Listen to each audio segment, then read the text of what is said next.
আসসালামু আলাইকুম রহমতুল্লাহি ওবরাকাত। সবাইকে জানাচ্ছি আলমদিনা এগ্রো ফার্ম নোয়াখালীর পক্ষ থেকে শুভেচ্ছা এবং অভিনন্দন। আপনারা দেখতেছেন আমাদের অরিজিনাল ফিকিং স্টার 3 জাতের হাঁসের বাচ্চা বোর্ডিং চলতেছে। এই বাচ্চাগুলো গতকালকে রাত্রে মূলত বের হয়েছে ডিম থেকে। তো যারা বোর্ডিং ব্যবস্থা বুঝতেছেন না তারা মূলত প্রথমে এরকম একটা জায়গাকে আপনি গোল করে নেবেন, অর্থাৎ এটা হচ্ছে প্রায় 25 ফিট লম্বা, হাইট হচ্ছে 1.5 ফিট। এই একটা প্লেন সিট আপনি প্রায় 500 বাচ্চা রাখতে পারবেন বোর্ডিং করার জন্য। নিচে প্রথমে ফাটের বস্তা দেবেন, ফাটের বস্তার উপরে আপনাকে বাচ্চাগুলো রাখবেন এবং প্রতি 100টা বাচ্চার জন্য পানির পাত্র দেবেন 2টা করে এবং খাবারের পাত্র দেবেন 2টা করে। তো এখানে যেহেতু আমাদের বাচ্চাটা একটু পরে চলে যাবে, আমরা পানি পাত্র দিচ্ছি মাত্র 2টা, বাট আপনারা প্রতি 100 বাচ্চার জন্য 2টা দিবেন।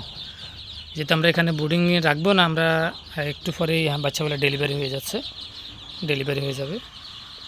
তো আপনারা আপনাদের মতো করে সুন্দর করে বোর্ডিং করার চেষ্টা করবেন। এবং বোর্ডিংয়ে আপনারা কি মেডিসিন দিবেন, বোর্ডিংয়ে প্রথমে লাইসোভেট দিবেন 1 থেকে 2 ঘন্টা। তারপর পরপরই আপনার শেফাওয়ান এবং রেনাডাব্লিউএস দিবেন টানা 5 থেকে 6 দিন বা 7 দিন, 7 দিন থেকে 14 দিন পর্যন্ত দিবেন থায়াবিন, এবং 14 দিন থেকে বিক্রি পর্যন্ত জিঙ্ক এবং ক্যালসিয়াম। এবং মনে রাখবেন প্রত্যেকটা মেডিসিন কিন্তু 1 লিটার পানির সাথে 1 গ্রাম করে দেবেন।